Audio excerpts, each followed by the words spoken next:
Well, and like I said, StreamYard's not working right. We're here, though. We're here. We're here, but there's I It hit was an play. abbreviated. It's an Look, abbreviated intro. I give up with StreamYard today and yesterday and the day before. StreamYard and you are having a love-hate or a hate-hate relationship. We'll see. I think so. And I even had Kathy try to fix it and she couldn't. And if she can't fix it, nobody can.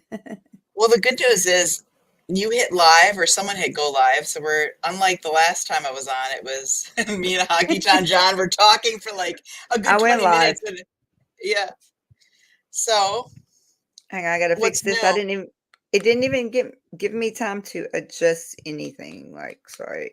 I'm sorry, y'all in the chat. I promise. It's just been one of those. I haven't slept yet. So. Well, while you're doing that, I'm going to say hi to some folks here. Go ahead, please. We have, let's see, where am I? I'll go up here. There we go.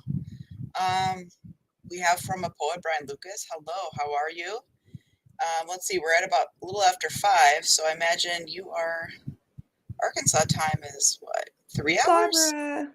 Is that 2 hours ahead? I don't know. 2? 3? I think you're one ahead of me. Ahead of you. Yeah, ahead of me. And then we have Aria. Hello, Aria. Nice to see you.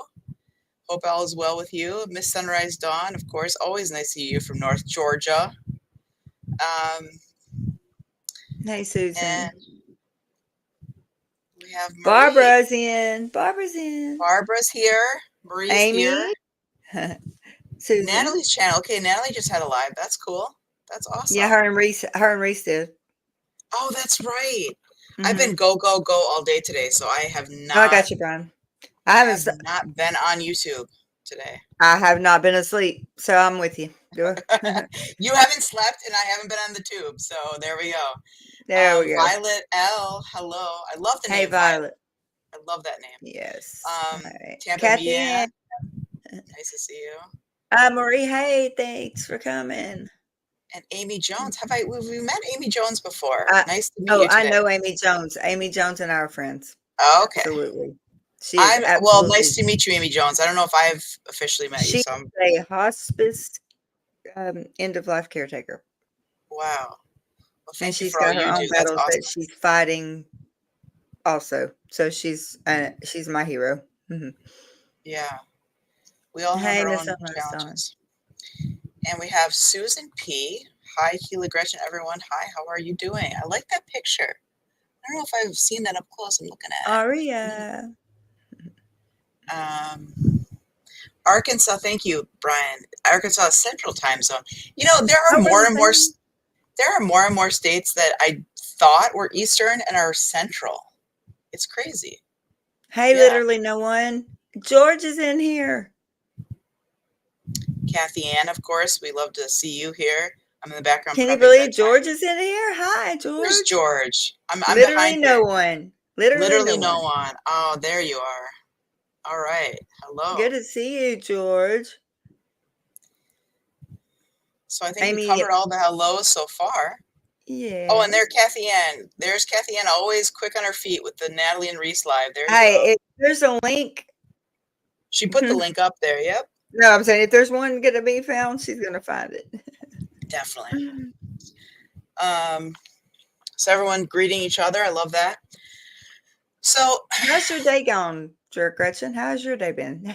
Journey's here. Hey, Journey. I didn't see you. Yeah, she just showed up here, I think, or just chatted. Nice to see you. I still have to go back. I'm so behind on my live watching or my replay watching. I need to go back and watch more of the interview with you and Journey.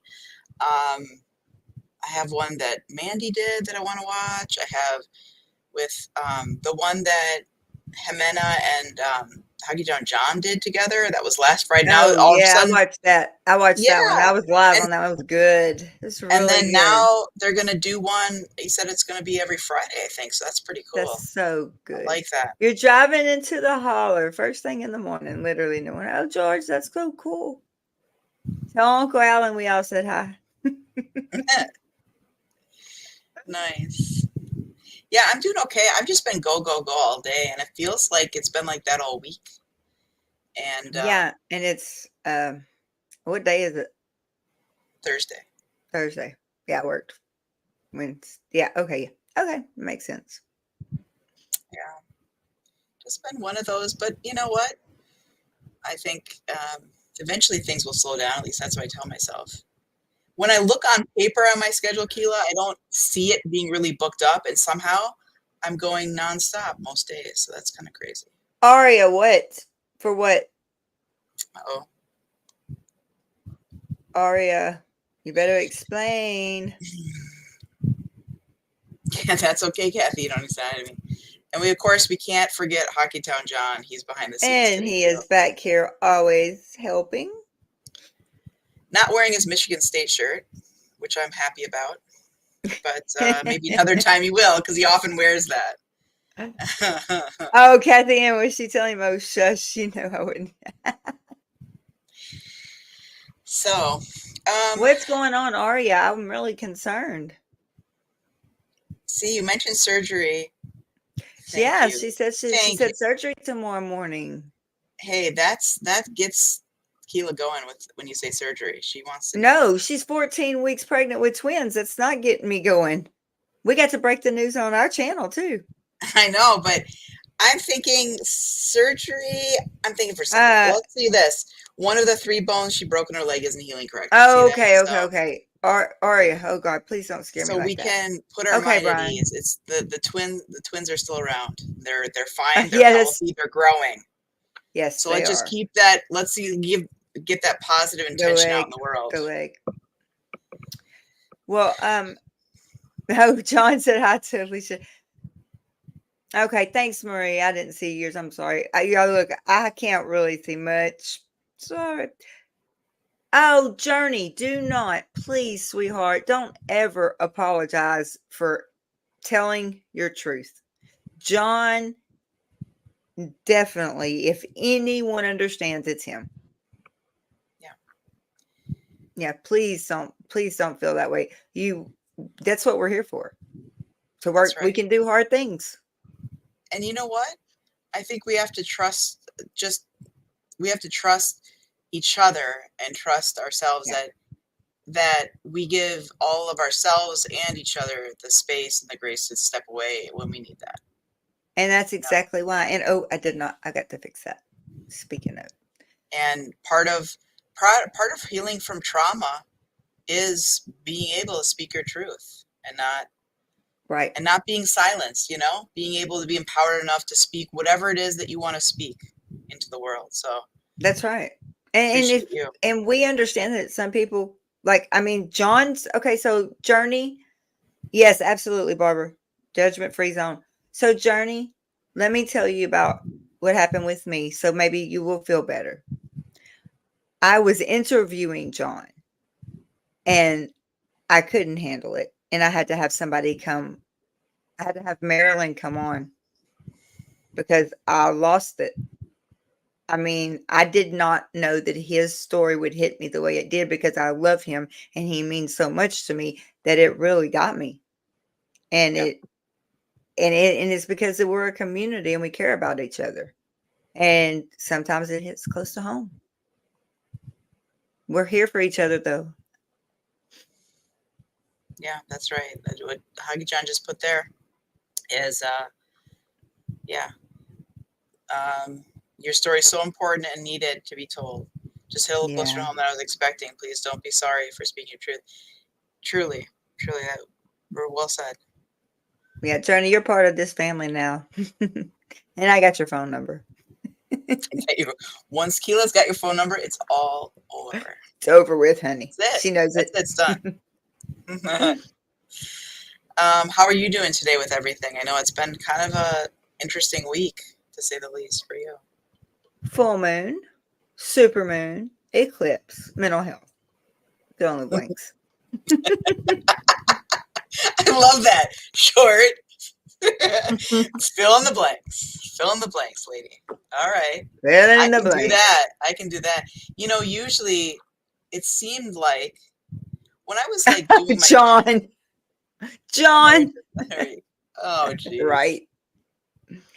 Yeah, that's just Yeah, probably. Well, yeah. Kathy. I love it when I get on here. I laugh. I mean, I was looking back at the one where we had, was it last Thursday already? Oh my No, God, are we last talking about Friday, the bone? Are we the talking bean about the bone. bone? Oh my God. Oh, I I was can't looking, do and it. Kathy Ann made the funniest. I think it was Kathy Ann. You must have done that, right? The I short. can't do it. I was laughing so hard. I even sent it to a friend of mine, and I said, "Please watch this." I mean, I wasn't trying to say anything about my channel, our channel, but I said just watch midpoint on and after that, like John. just this segment about bean bones. Bean no bone chance. Okay. Oh yeah, and Kathy made sure we got a short about it. Hey Yes. Beth. No, I haven't slept yet, Beth. My I phone don't wouldn't know. stop. And poor Beth got called into work, so she's at work. Oh, Beth, you work with Beth, right? Beth is the Beth work Beth. Mhm. Okay. She's also my cousin. He's also your cousin. Why does that not surprise me? You're like, and this Cousin-in-law. person, you yeah, you're like, and this person is my, I work with them, and they're somehow Oh, related yeah. to you. Yeah, they are. I love it. Okay, Um, please, Aria, please do that. You know I'm going to be freaking out, so just know that. You're supposed to say cousin too, Beth? Yeah. Yeah. okay. So, Prayers and good thoughts, please. Shelby's stepdad. We don't know what is going on, but he had emergency surgery. okay. Like emergency surgery, like was supposed to be at work, and so Shelby had to run to her mom's. So she's staying at her mom's right now. And so evidently it wasn't really good. So I don't know yet what's going on. But I wanted to, that's why Shelby's not here. I don't even know what's, they said something to do with smoking and drinking, but that doesn't tell me anything. Yeah. All Daryl could remember was it's a very long medical word, and I have no idea what it is. Okay. So I don't know what's going on, but I'll let you know. But yeah, Yeah. she's going Yeah, through a definitely. lot too. Oh, I can't imagine everything she's done. I mean, been through this week is Hey, that's just she that. thinks aced her what is she in? What did I say? Look, y'all so sleepy. Her patho test. Nice. I How know. much more time does she have left in school? She's 19, and this is the last semester. She'll be in nursing school. She took Nice. all her classes in high school. Smarty pants, huh? Oh yeah, she was a before she graduated high school. She was a certified CNA, certified phlebotomist, and EKG, whatever. Mhm. Mhm. Wow. Wow. Talk about overachiever. Now she's going to be a nurse practitioner for labor and delivery. That's pretty cool. Yeah, Yeah. that's what she wants to do. So where do we start today? Well, okay, so what you had a great topic. I know we were throwing topics back and forth, but I'm going to tell Yeah.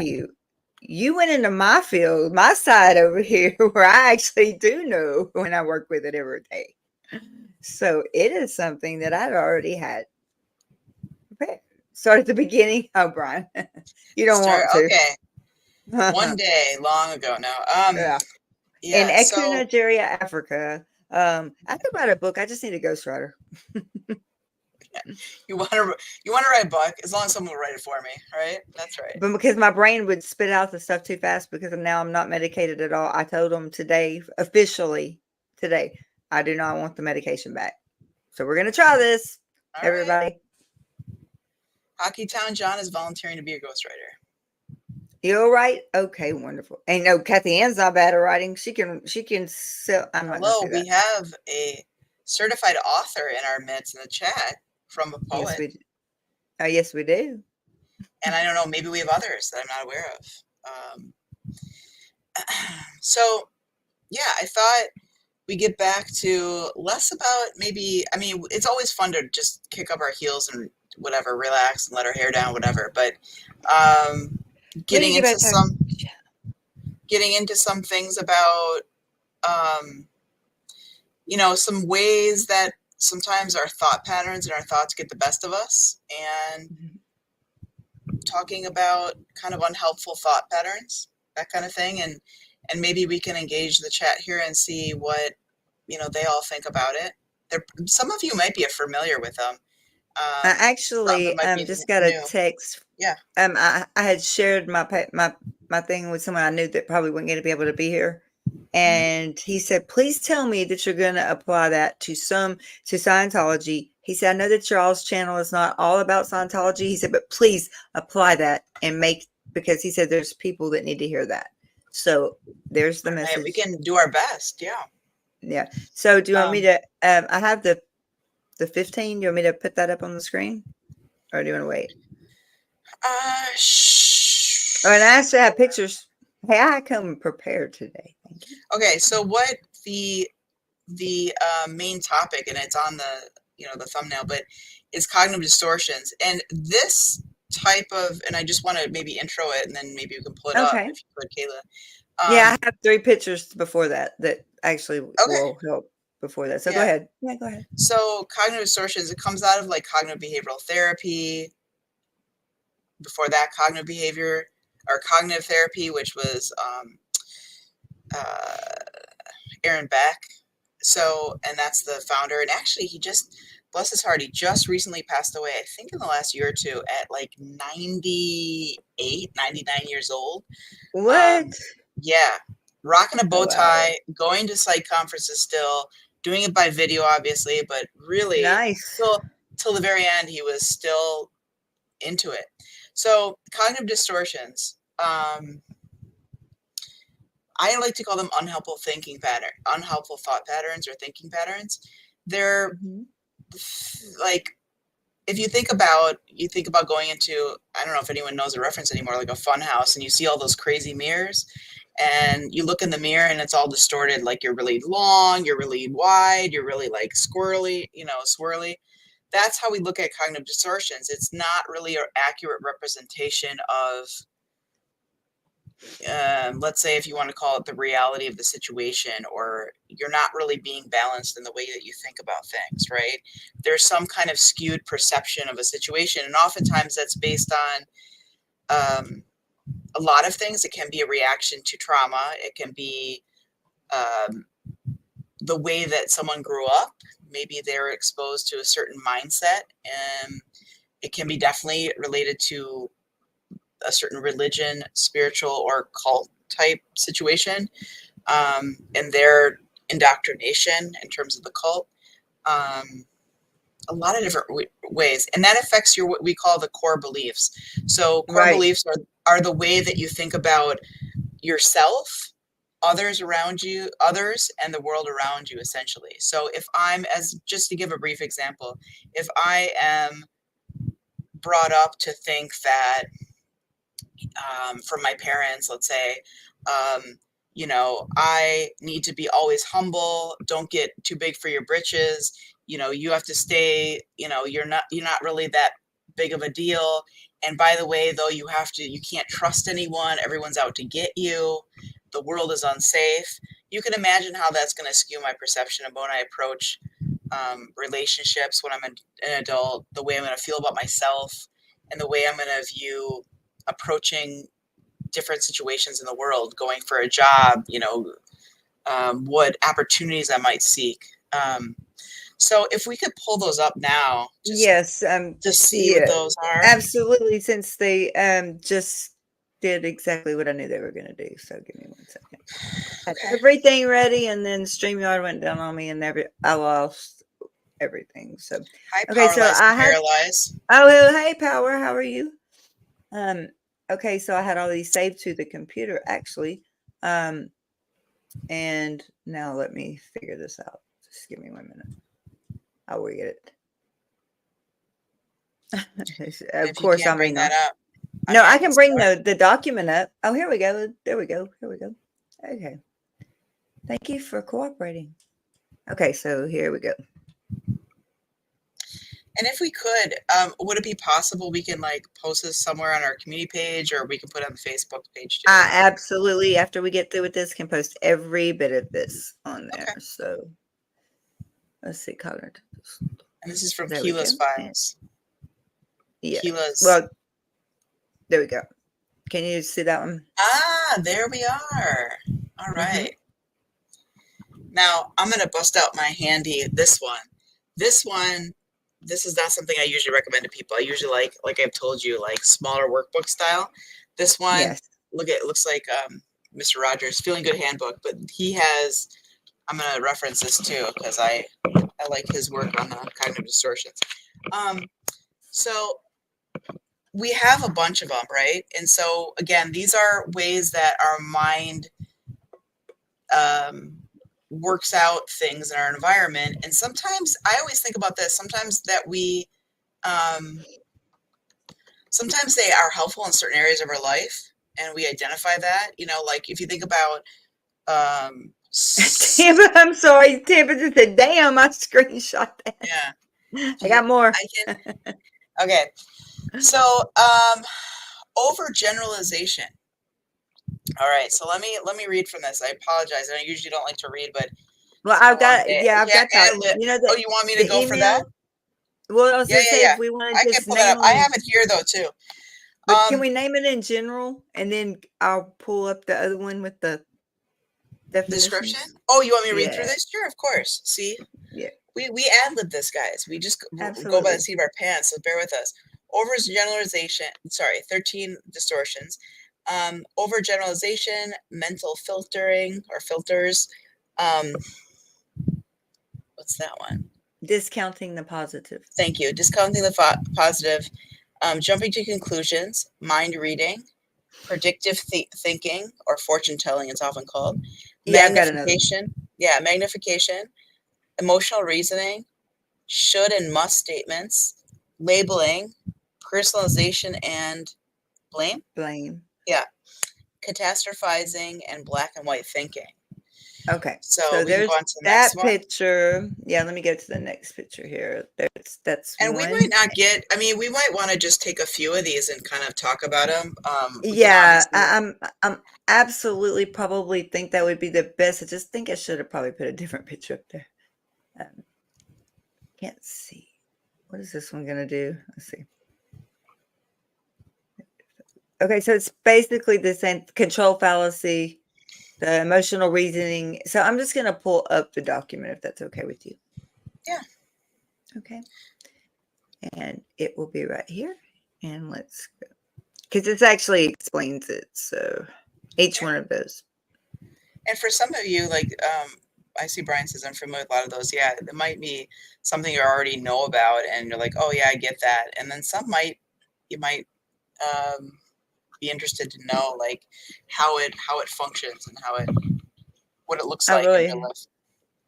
I can start. I've got it. I just hope that's the right one. Hang on. Okay. Let me make sure. No, it's the wrong one. It's okay. Just this one. It's there. It's just I picked the wrong one. Okay. So because it's all a good question. So a mature thinking is above these tripwires. Not necessarily. I think it's all about awareness and what you're, you know, if you can, like, we'll talk about how to challenge them. I think sometimes there's a tendency on, you know, everyone has a certain tendency to gravitate towards certain types of thinking, or certain environments or situations lend themselves to think a certain way, or to kind of, and I'll get into that in a minute. I'm fixing to blow this up. Let me blow it up. Yeah. I'll bring it up on here too. But yeah, for Kathy Ann did a link to if anyone wants to look at like if they're more visual. I know I am. But yeah, so we can start and I'm just trying to find the Zoom. There we go.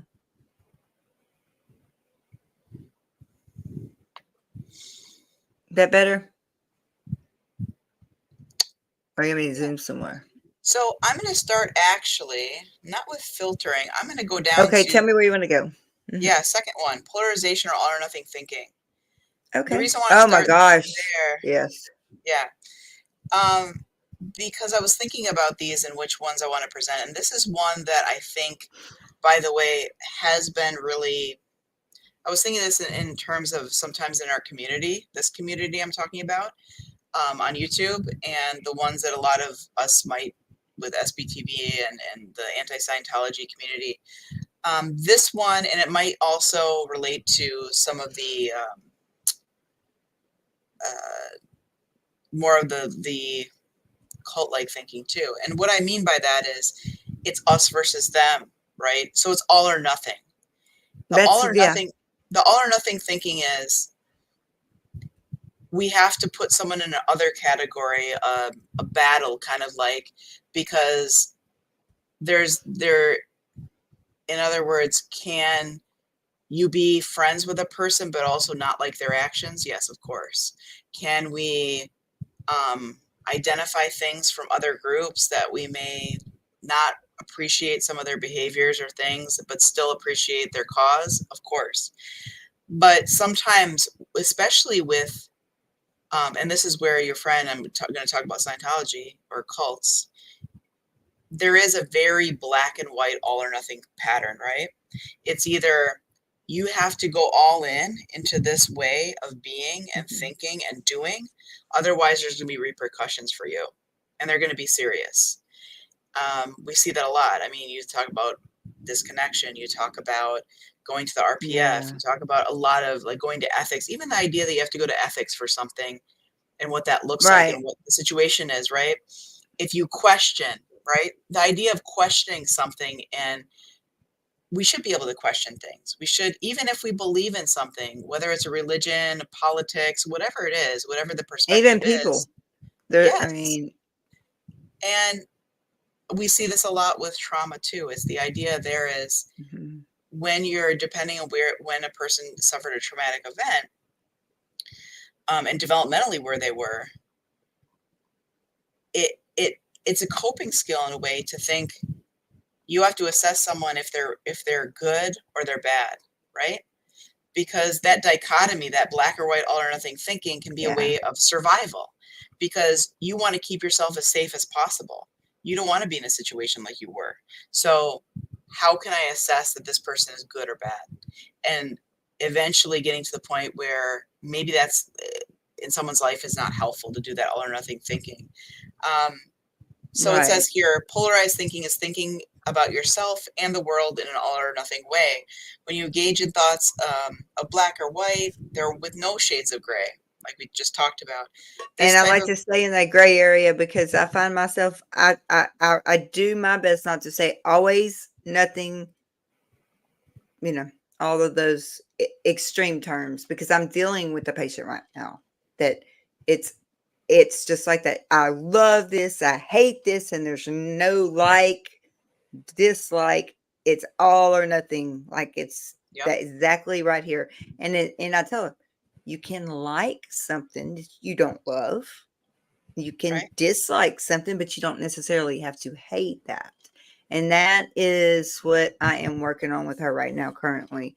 And I'm like, there is a gray area and you're allowed to live in that gray area. But I do see that coming, especially like getting in this community and the survivors of Scientology. I do see that it's just they're having to learn that it's okay to think and ask questions.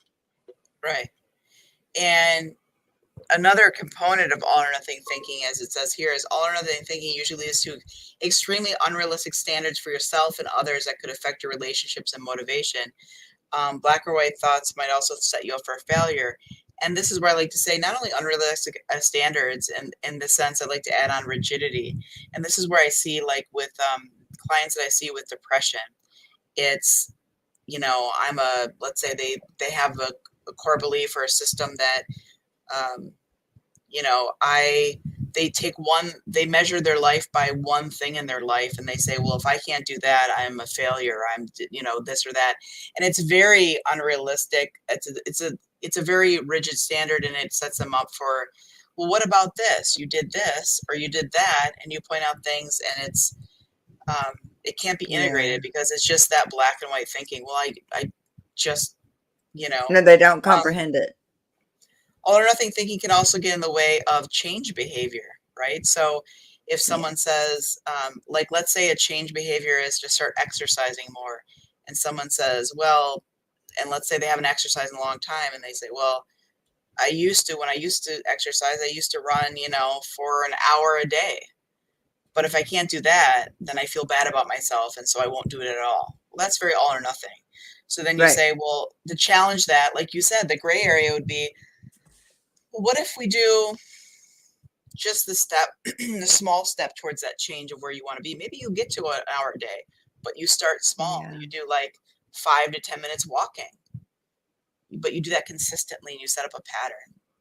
So that's a way to challenge it. But that's And that's really a good healthy habits to have to break those negative core beliefs. right. So that's and you see this a lot with diet patterns too, right? Like, Right. oh, I didn't follow it to the utmost standard. I had a candy bar, now the day's shot. Now I'm not going to be able to lose the weight, and so it's just a slippery slope. Quitting smoking. Hmm. That's been the big deal lately that I've been hearing on, and I'm so proud of everybody that's done that. And Brian, I know he's in here.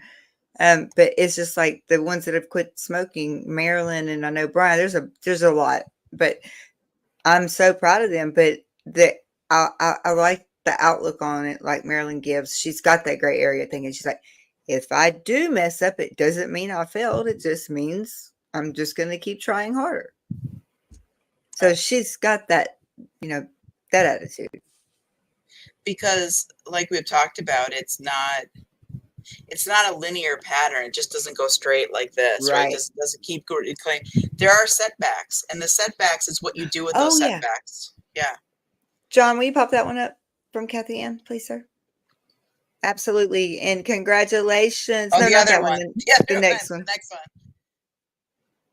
There we go. Wow. Look at that. Congratulations, Alicia. 115. And Brian said quitting nicotine is not easy. No, it is not. Very proud of both of you. Let's, from a poet, good job. 10 weeks with no nicotine for him. I know. Wow. Congrats. That is awesome. Yeah. So, I mean, I just kind of felt that into that because it's like I hear people drinking, smoking stuff. Oh, well, I messed up one time, so now I'm just a failure. No. Doesn't mean that. It's not all or nothing. I mean, there's a gray area in there. You can get back to where you were.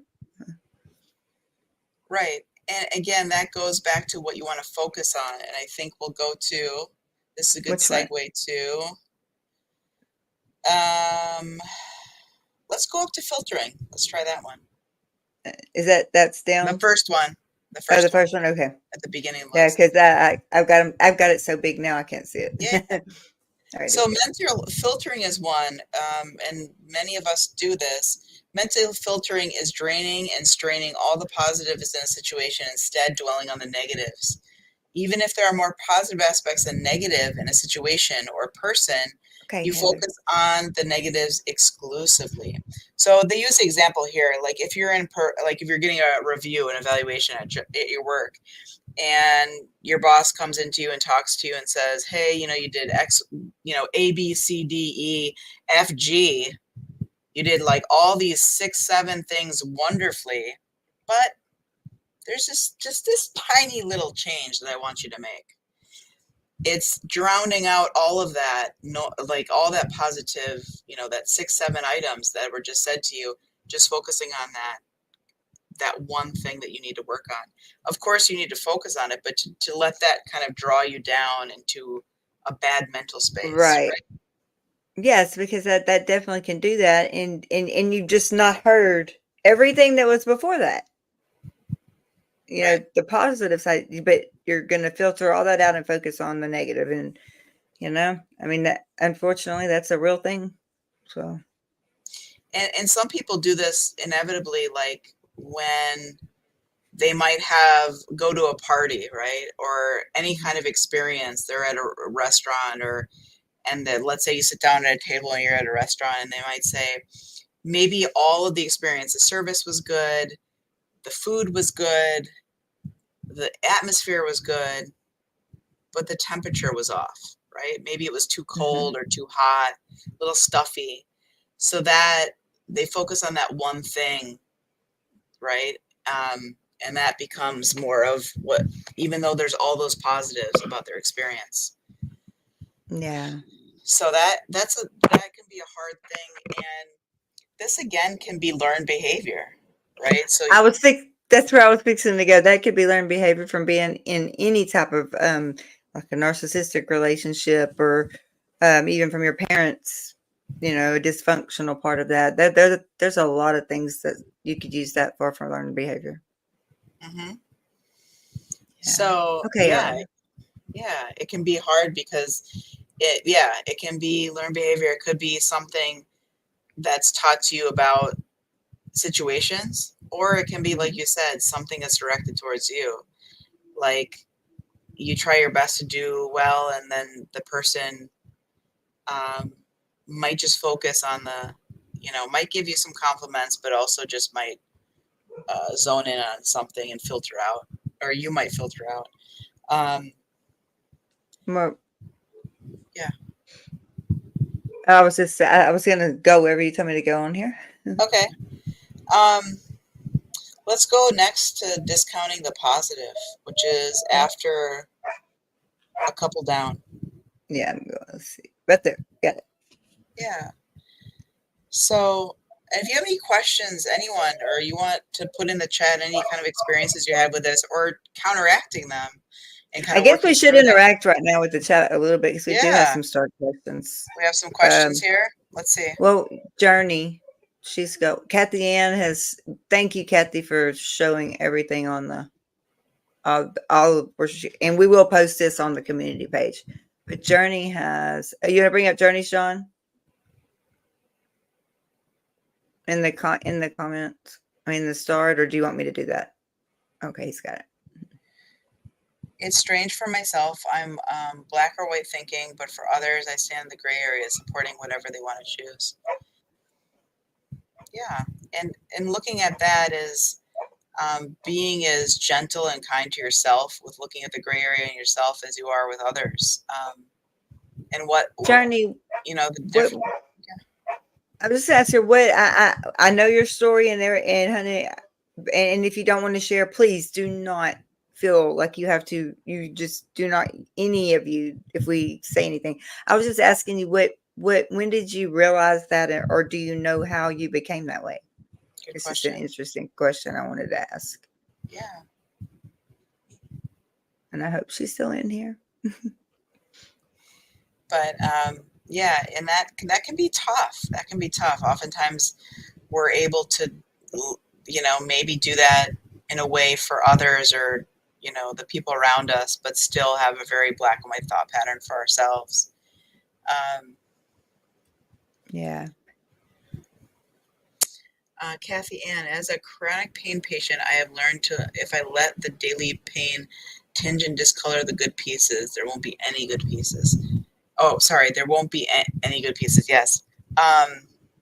Very true. I think that's a good point about chronic pain, is it's constantly with you and you can't really escape it. And yet you can look at what's in front of you and what you can appreciate and enjoy. That's a good point. And there's Journey. Yeah. Mm-hmm. I said Journey answered. In my teens, I realized I was black and white, hot or cold. Okay. And I'd be interested to know, if that's something that you've tried to work through, or, Kathy, you're right about that. If you can't look past the little things to celebrate, if you can't look past the little things to celebrate and enjoy the good parts, you won't be able to celebrate anything fully.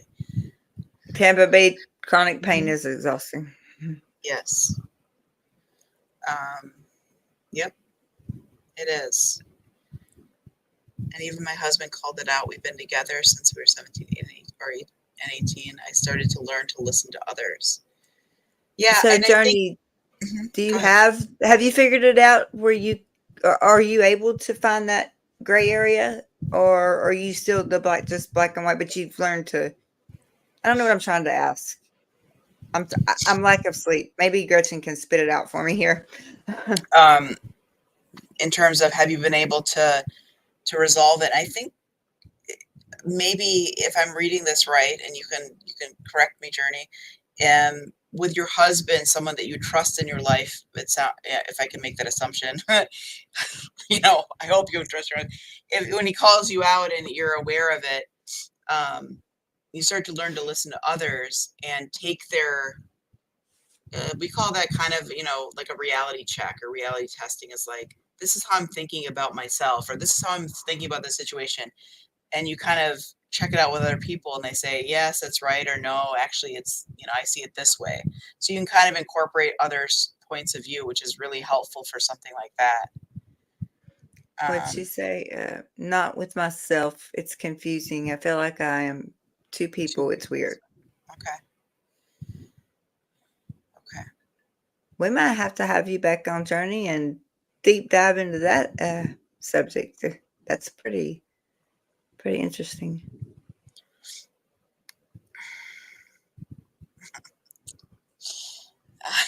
Down John is throwing some stuff out here. I know someone who is a poster child for discounting the positive. Who are you talking about, Hockey Down John? All right, John.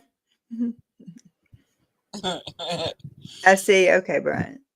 Thankful he doesn't call me out anymore. We've learned each other's sensors. Well, that's good, Journey. That's a good thing. Yeah. So, yeah, I mean, discounting the positive, like you talked about, I mean, that's like mental filtering. The main difference is that you dismiss it as something of no value when you do think of positive aspects.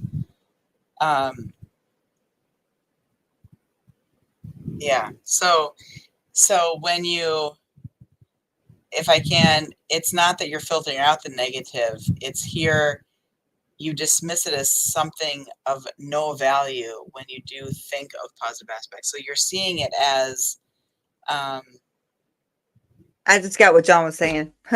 Not Bob. Okay. So as an example, and this is a hard one for a lot of folks, someone compliments you the way you look, or just gives you a nice compliment. You think they're just being nice. If your boss tells you how comprehensive your report was, you discount it as something anyone else could do. If you do well in that job interview, you think it's because they did not realize you're not that good. So again, looking at it as externally, it's not really discounting, kind of dismissing it.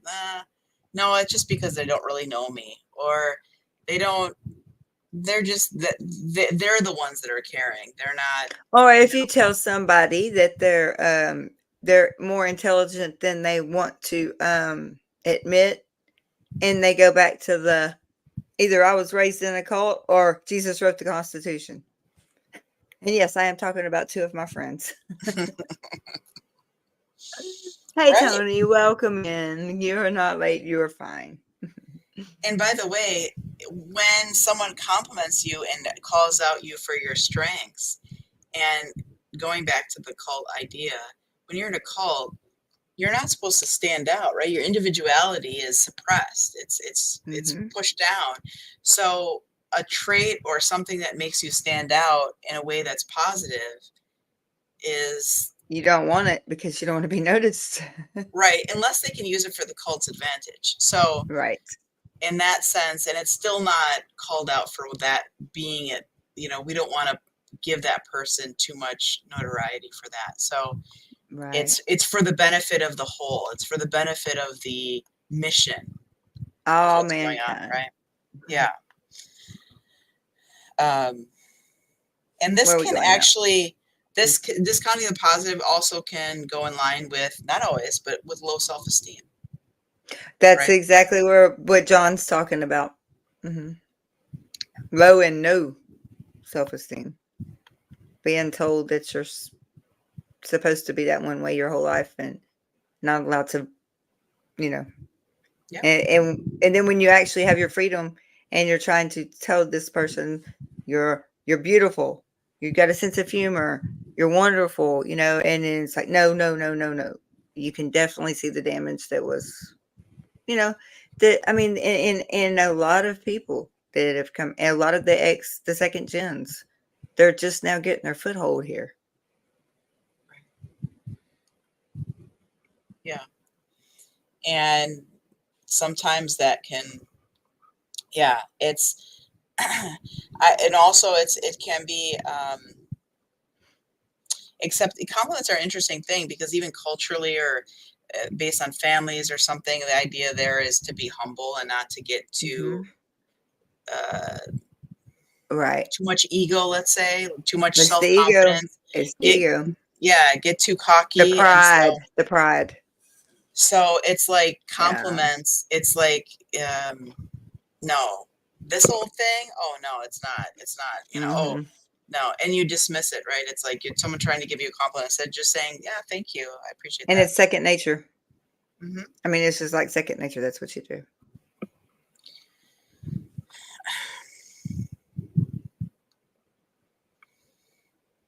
Kathy, and I know sleep deprivation well. I worked nights part-time for many years and I still like to be up at night, but don't sleep during the day. Maria, I got the same problem. Like I said, ADHD, you do better in the evening. You're more productive in the evenings than at night. And I do work much better in the evenings than at night and at night. But I still don't sleep during the day. So it's like the very few hours of sleep I get.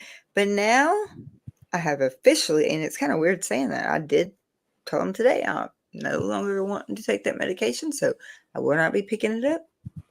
And I have not. So I'm going to do this. What was your, My heart.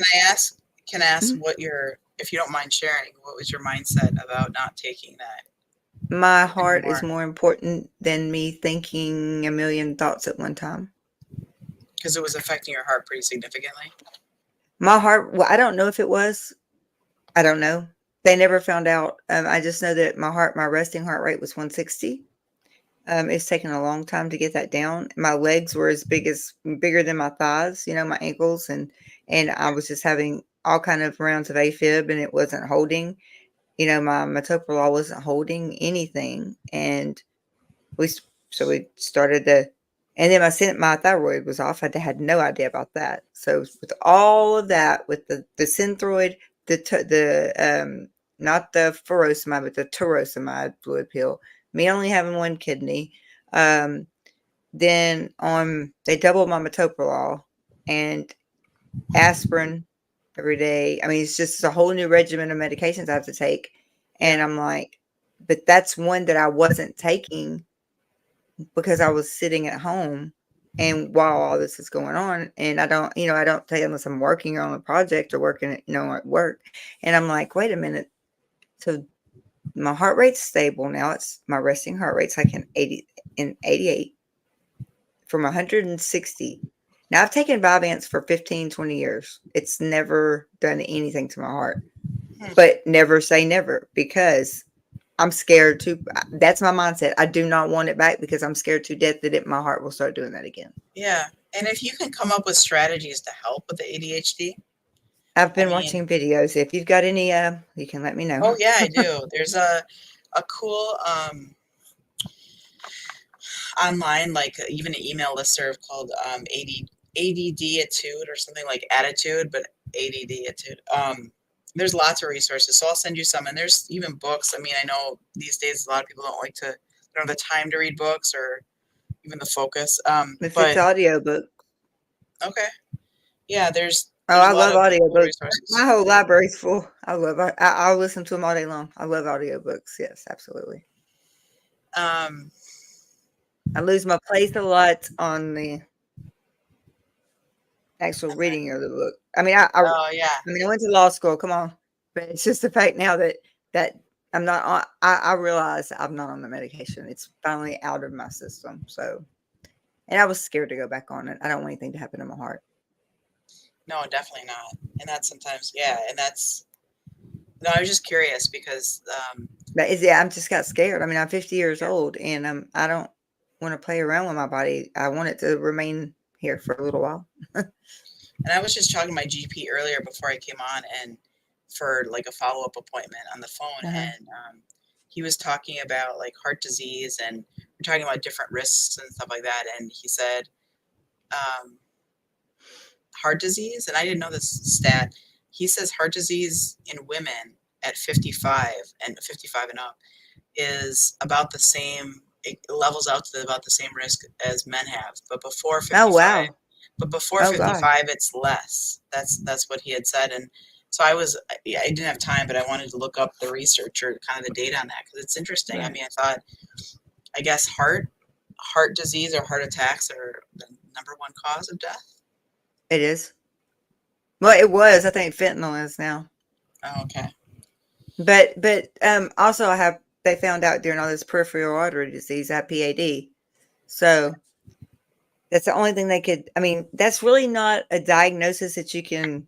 It's not an affirmative diagnosis. It's like a rule out diagnosis. I mean, they've ruled everything else out, including clots, and there's no reason for my legs to do what they're doing. So that's the only thing really left. So yeah.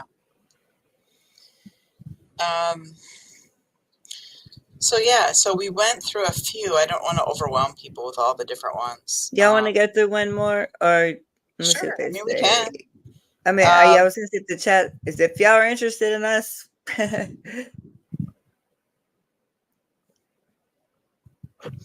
Which one do you want to? Do you have one that you Marie, want to tackle? I feel Marie, I have the same thing. Oh, L-lutein is great for ADHD, calm focus. Paralyzed. Okay, will you send me that, please? Do you want me to read Marie's comment? Yeah, please. Yes, I have ADHD, but I'm not hyperactive, not physically anyway. My mind is, I guess. My dad has had ADHD, no age too, which is hyperactivity. He said his mind was like a kaleidoscope. That's an interesting way of putting it. I've never heard that, but that, like in my mind, I can see how that would look, And see the ADHD. Oh, I'm not hyper. Like I don't run around the house. It's just my mind doesn't stop.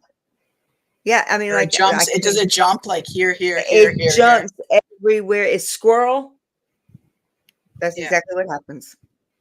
And then hey, Indigo, and then I get told, well, you don't have good time management. Okay, so I told on my car talk, I think yesterday, and my mod said, let us handle you. But I'm not meaning to be late. I do never mean that. I used to would not show up if I was going to be late. But what happens is I don't know. Time is gone. I'm late to everything. I will sit down here at 20 minutes till, and something's not going to work on there. And then my mind is racing so fast, worrying about all these things at one time that I just freeze. And I think that, I mean, that's a real deal. And Journey, I love you, honey. Yeah, it is very scary. Tampa B man. Yeah, I'm not I'm ADD, not ADHD. Okay, so what is the huge difference? Never understood why they group them into one. So obviously ADHD here is attention deficit hyperactivity disorder. But there's with the caveat that, it used to be called ADD back some years ago. Then they changed it in our manual to ADHD, putting it in there, but it not necessarily, there's subtypes. So there's predominantly inattentive type, predominantly impulsive type or hyperactive type. And then if there's a mixed type, like if you present with inattentiveness and hyperactivity, or inattentiveness and impulsivity, because there's also, so for some people with ADHD or ADD, if you want to call it that, there's an impulse control issue, right? Because ADHD is, it tackles like we talked about the prefrontal cortex before. Yes, it's impulse control or inhibitions, and so that's why people, and again, this is misunderstood with adults with ADHD, there might be a tendency to interrupt, and it's not because they're trying to be rude in a conversation. It's just because that's like there's just a need to kind of like, I don't know how to describe it, but it can be part of Okay, go ahead. Yeah, go ahead. No, I can. Because you know how many times a day that I hear, "Can I finish?" It's Yeah. not, I'm not meaning to, my brain is going faster than I'm hearing what they're saying. And I'm not listening to respond. I am listening to hear, but then my response is in my brain faster than I can stop it from coming out of my mouth. It needs a speed bump. Mm-hmm. So that's what it feels like. Can I finish? And Right. it's not trying to be ugly or disrespectful to anyone. It's just something that happens. Right. And it's like, and the problem with all these things that we're talking about, it can lead into what we're talking about with the cognitive distortions. Mhm. It affects someone's feelings of how they're perceived by others. I know people that have been, going through school and having very upsetting academic school performance experiences because they're not getting the grades that they know they're capable of, and they feel like they're dumb, they're not smart, right? They're not intelligent. And when they're tested, if they are tested, more often than not, it shows they're completely either average or above average intelligence. Mhm. But their academic achievement, their grades don't show it. And why? It's because they have an attentional, focusing issue, and it's a brain thing, right? And so It when is. they're not getting those grades, it wears on the self-esteem because they know like what's going on, and teachers say, they're not performing, or there's lots of things attributed when people don't get good grades, as an example, or not performing well at work, for instance. See, okay, so my niece and my nephews, all them, and I do not. I'm just gonna say this: I do not condone children being put on any medication just because they're not acting right or what they're, because they're being kids. And I was totally against my niece being so young, being put on a medication when her brain's not through developing. But I'm going to follow that up with a but. Once my sister did that, and yes, I was mad, there was such a difference in what her grades were and Mhm. what they were after the medication started working and they found the right medication for her. She was cheerleading. She's in base or softball. She is in gymnastics. She's in dance. She's in ballet. She's in everything. She absolutely loves her life now. And it's such a younger, I mean, she's 12 now, but she was on medication like in first grade. And I'm like, no, but I understand why my sister did that now because her grades went from, she's going to fail kindergarten in the first grade to Yeah, look at her.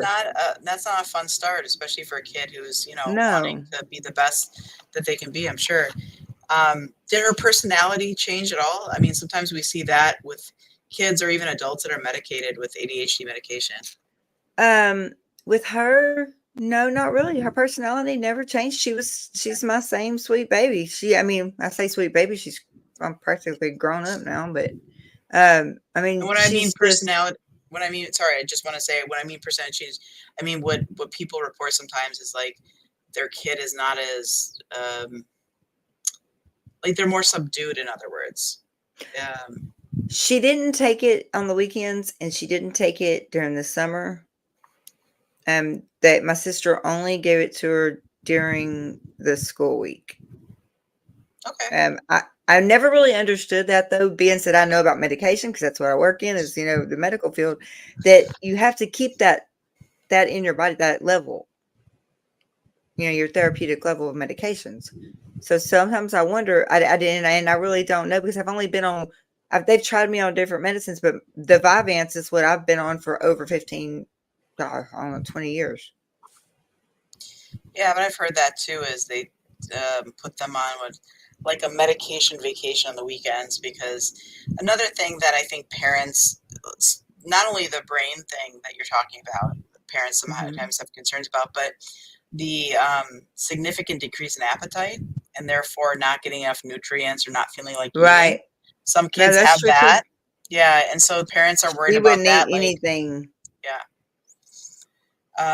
Hockey. I know we've missed a few comments here. I wanted to. Hockeytown John, I have ADD myself. It's maddening. My mind goes 100 miles an hour. I Tony, can't focus neither on can one I. singular task at a time. I'm also part. It's also part of my sleeping issues. I just can't start my brain off. Yeah, that can be real tough. And yeah, go ahead. Okay, so that is exactly what I got through to, John. Tony says I was diagnosed with ADD in my early 40s. Medication made all the difference. Like Keilah, I don't have the hyperactive part. My biggest problem is my mind has too many racing thoughts. There you go. Thank you. That is exactly what I feel too. Um, and then with the seizure disorder that I have, my epilepsy, I lose my words, and then I get aggravated because I know what I'm trying to say. I know what I want to say, but that word is gone. When I say gone, it's gone. It's nowhere. But me and Tori and I spoke on the phone for like 6 hours one day, and she said, "Okay, I'm going to tell you how to do this." She said, "I make everybody." Hey, Carrie Ann. She said, "I'm going to make everybody around." She said, "I make everybody around me just remind me what I was talking about." And she said, "So," and which I know. She said, "But what I want you to do is describe what word you're trying to use." And I have been doing that. Like I've been saying, okay, well, I think it starts with this, but this is what I was thinking about, and then it comes, she's right. Tori, I always said I want to be like Tori when I grow up. She did. She taught me that. Or like I'm like, it's almost like a game of charades, but talking like Right. clues. Like it's like I'm thinking, what's that thing? It's a chair, kids sit in it before, like when they're little, Right. and there's a tray. It's like, oh, it's a high chair. Yeah, that's right. Because with that ataxia, whatever it is, I lose. I mean, the word is gone. Literally, my brain it's not there. But Tori has shown me kind of to start doing that, and it does come back. And if it doesn't, then I'll just say forget it. And as soon as I go to talk something, and then it pops back in my brain. It's kind of weird. I like this comment by Marie, and I'm glad you, Hockeytown Let's John see. or someone pulled up.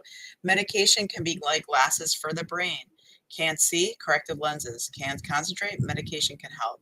It's not a cure. Other coping skills need to be used. Yeah. I agree 100,000, 500 million% on that. I work in the mental health field. I absolutely agree with that. Like I said, the only reason that I did today decide to remain off of it is I want to live. I would rather live with my brain going squirrel, than my heart quitting. So I made that decision. We're going to see how it works out. I'm in therapy back 3 times a week. But I've been watching videos. I just need some information. I'm tired of watching the same videos because the ADD brain cannot focus too long on one thing.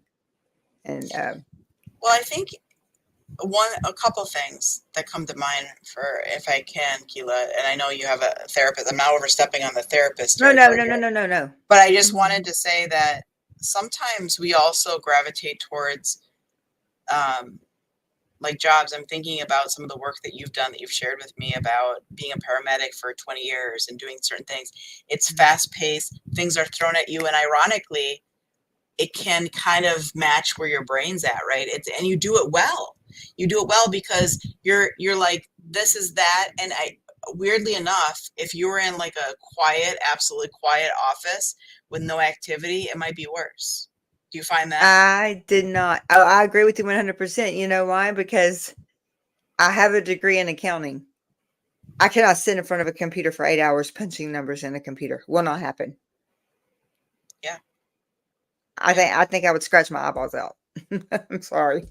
That's Carrie that torturous. Yeah, exactly. Hey, and that's why it's good that like we all can have that awareness and say, okay, instead of trying to fit ourselves into a certain mold or feel like we should do this, what is that thing that really speaks to us that we can do well at? Because that builds confidence, and that's the antithesis of what a lot of people sometimes experience, right? Especially the ADHD. It's like, okay, I'm not doing well at this. Well, then change it up. Find something. Somebody told me on here one day about that. I'm going to take this down for just a moment. Just going to remove it off the screen. That way I can see you. Someone told me on I think it was this channel, maybe when we first started it, or was it a different one, about cleaning the house? And I cannot remember who told me that about cleaning the house. If you have ADHD or ADD, because you'll start in one room, but if you pick something up to take it to the other room, you're going to put it where it goes, but then you're going to stay in that room. And you're going to find something in that room that needs to be done. And then you're going to have to, eventually you're going to pick something up from that room and you're going to go somewhere else. And you're going to start, just like my mother has always said, get on medication, because you start 50 things and you never finish one. Daryl comes in from work. He's like, okay, well, this part of the bedroom's done. This part of the bathroom's done. My little pieces of each room. So someone helped me, and I cannot, whoever it was, thank you, because I do use it. It's called the ADD baskets. You don't leave the room you're in. You bring the baskets with you. If something goes in the living room, and like in my office here, if I'm cleaning it, I put it in that basket. I do not make myself leave this room until it's like I want it. And then I drag it out and take it to the room it goes to. And that was at the end. Yeah. At the end, yes. And that was very helpful. It's a really good suggestion. I also Aria, was it you? Was it you that told me that? I know somebody told me that. And I think, if I may, and I don't know. Oh, here we are. Let me read this comment first from Hockey Down John. That's me to a T. I start 3 new projects before I can finish the first one. Drives my poor Me too. Nuts. And speaking of Hockey Down John, why don't you just come up here, John? How's that renovation project going? Are you? There we go. Oh, you're on mute. You don't want to know. No, you're renovating. I heard. I think that's what I didn't you were know talking about on Jimena, on Jimena's channel. I was watching the replay. Yeah. It started out with the master bathroom, which still isn't done. And then it graduated to the living room and dining room, which is almost done. I'll give myself a little bit of credit there. There you go. And I got the kitchen done. So there you go. Accomplish. Yeah, but I really we're not dismissing compliments. No, we're not discounting the positive.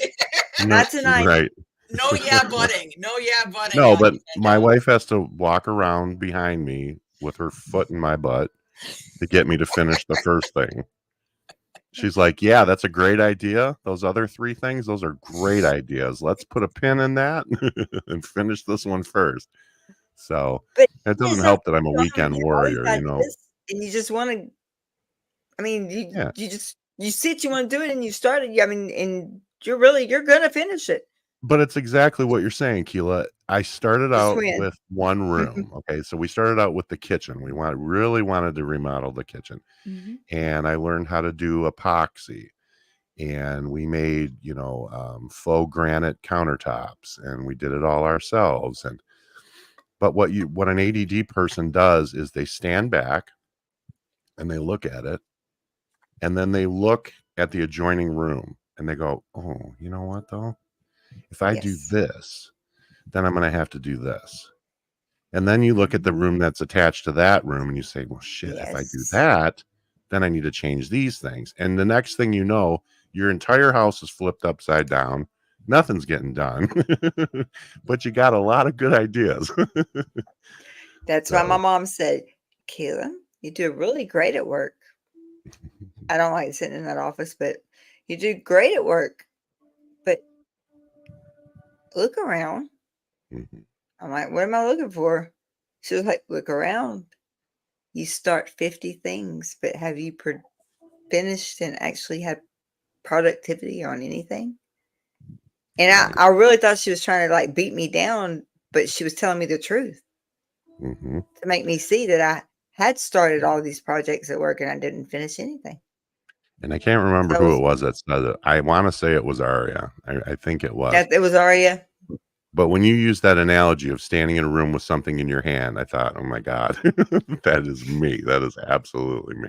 I've got a paintbrush in one hand, a hammer in the other, and all I'm thinking about is the next job, not the one I'm working on. The next one. What is it? And I get accused.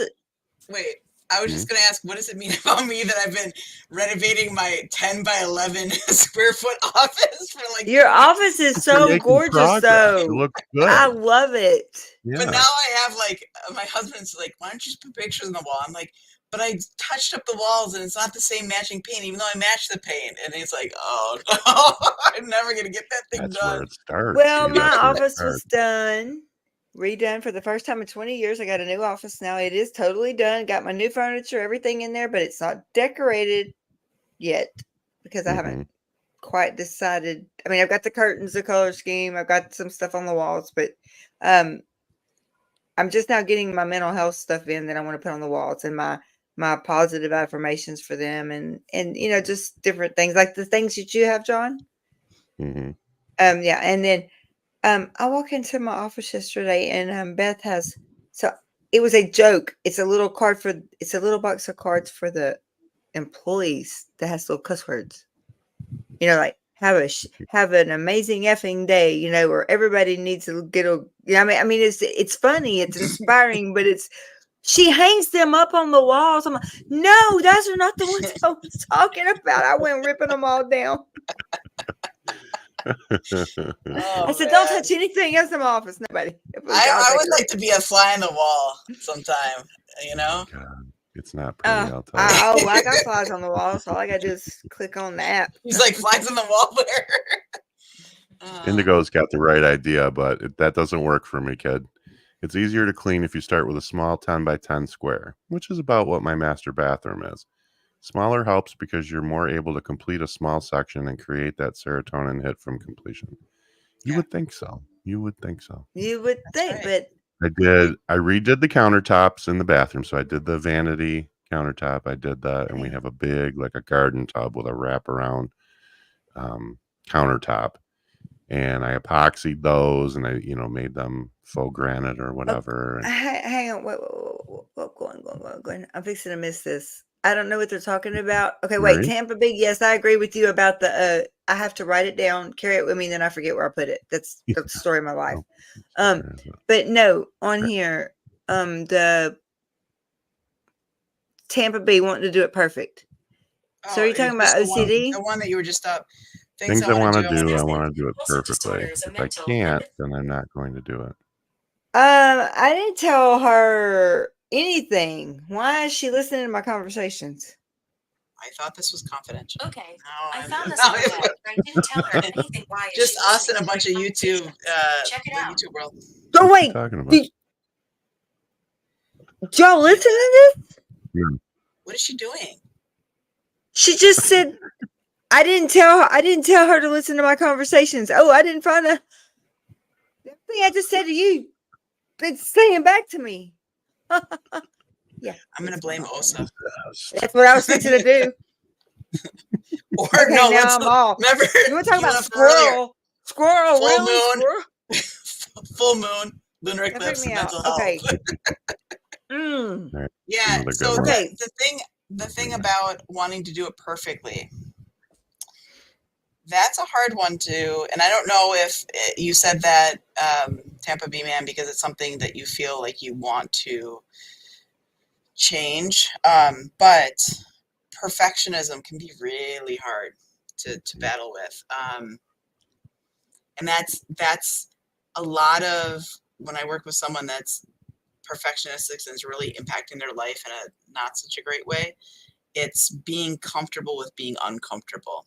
That distress tolerance of like, I'm just going to do it and get it done. And it's not going to be perfect. And I have to be okay with that eventually, So here's what we tell my employees. We strive for perfection. We settle for excellence. So that's what I tell them. Because I know that no one's perfect. We're never going to be. But we can strive for that. And we'll settle for excellence.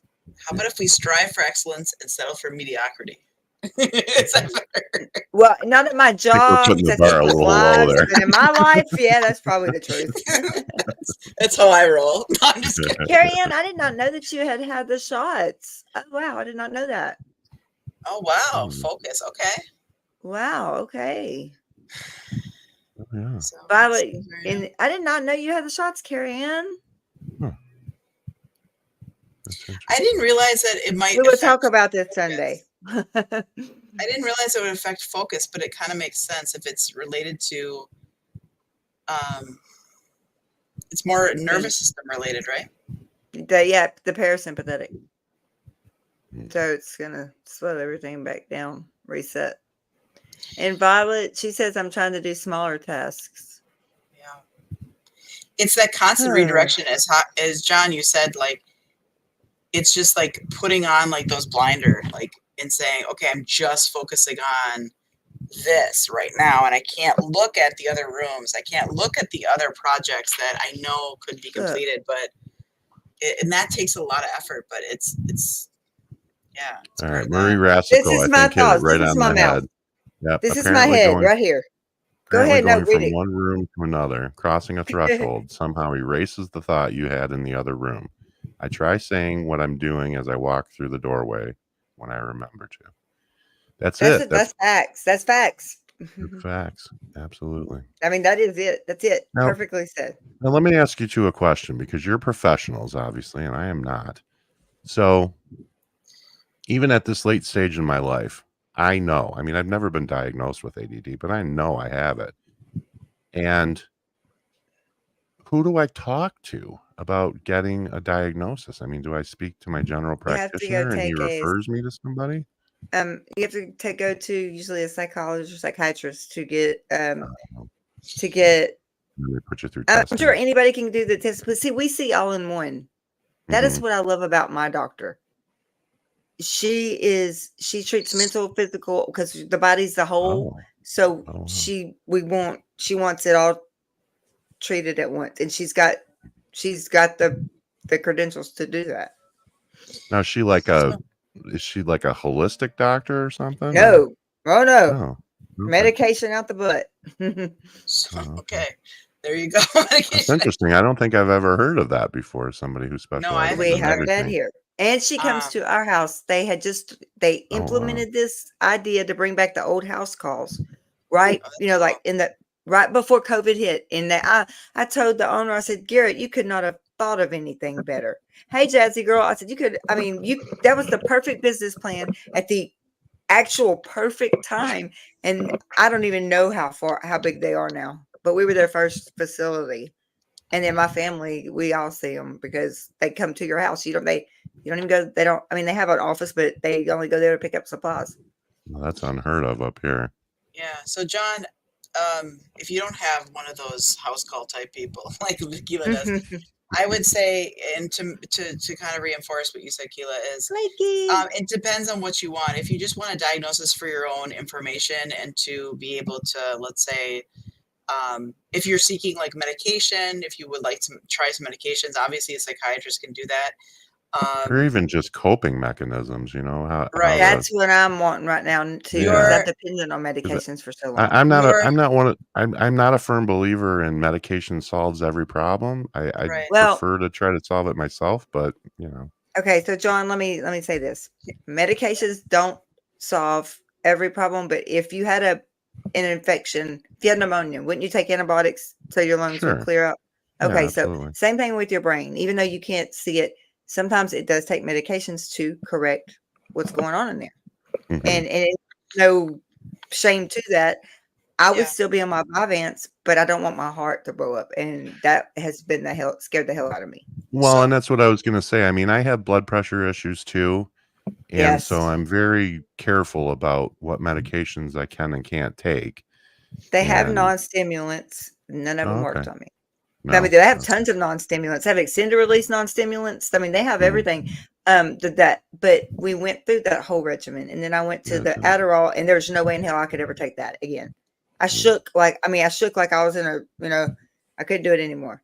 Yeah, so I know people who take Adderall, and I don't like the way I can't do it, but I can tell you this: the Vyvanse, I could take it, and I called it the never-ending gobstopper because it never made me fidgety. It never made me I never felt my heart going any faster. All I felt was calm. It was like I don't know how to describe it, like a Xanax but it was just a calm, and I could. What is it called? It's called Vyvanse. Yeah, It's and VY. Yeah, I can send you. BYVENSE, but Yeah. it just when you think it's okay, well, you're coming down off it. Nope, here it comes again. It keeps this level in your blood. You only take it once a day. Take it in the morning, and usually by 7 or 8 o'clock, it's wearing off, and you just go to bed. You don't have to take another medication to go to sleep and all that. Well, I didn't, but I did take myself off of it because I don't. It is a stimulant. Tapping into your question though about getting assessed, it depends on what your motivation is in terms of what you want to get out of it. So if you're saying, hey, I don't really think the medication route for me right now, if you just want to get for your own personal knowledge and to get coping strategies, as you said, I would just talk to your therapist that you're seeing now. If you wanted to get like formalized more of psych testing, I've done that kind of stuff before. It's not that you'd come see me, but yeah, I'll do it over but we can do it over it on the internet. But no, it's that I see for people that, for instance, let's say they're taking some kind of like LSAT or MCAT or some kind of standardized testing, and they know that they have like ADHD or ADD, and they want some kind of documentation for a reason, right? Accommodations for work or school or those types of things. Or for if they're going to be in a school program or something, and they want something like that. So yeah, I would talk to your therapist as a first step and see.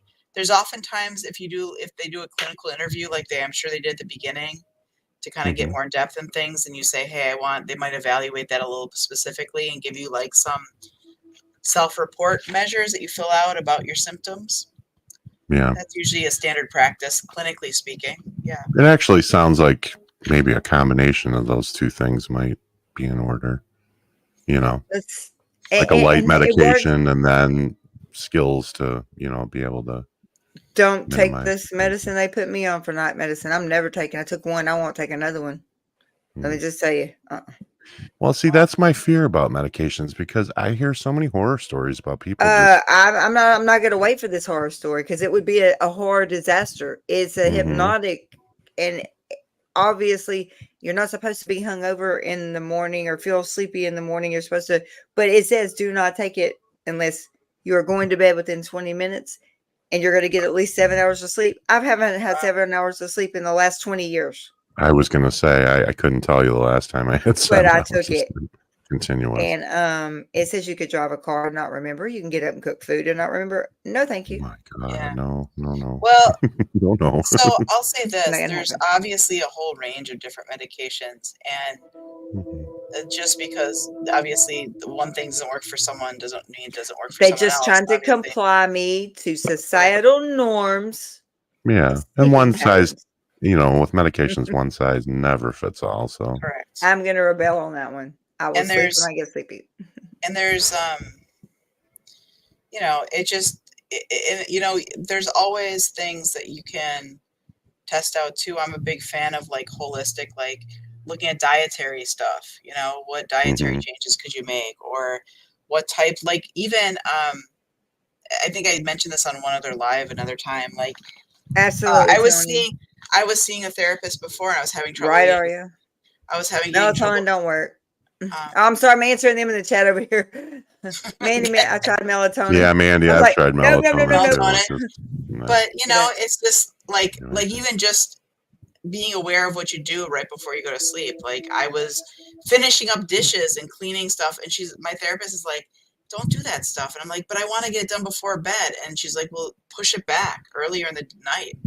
Because if you're activating things, even if you're doing dishes or doing something like that, you think it's just not a big deal. I will not go to bed until I clean the kitchen after the supper that I just cooked. I cannot go there. I cannot go to bed with dirty dishes. So that's why you're not going to bed. That's how you're not going. Come into work at 3 from work. If it's 2 o'clock in the morning, I'm going to clean that kitchen. Well, there was a couple. I'm glad too, Jesse girl. I'm sorry. There was a couple of things that my primary offered up a couple of years ago, and it has actually helped a little. I mean, I still can't sleep all the way through the night, but he said don't eat or drink anything after 6 p.m. And because I have I drink soda, and I've been on a cold brew coffee kick lately. ADD, caffeine slows you down.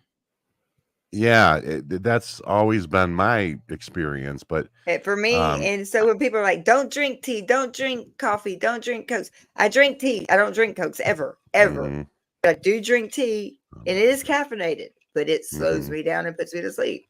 Yeah, Our that's the brains are effect it has oppositely on me wired. too. But I think more so the food. So I stopped eating after 6 o'clock. I started eating an earlier dinner.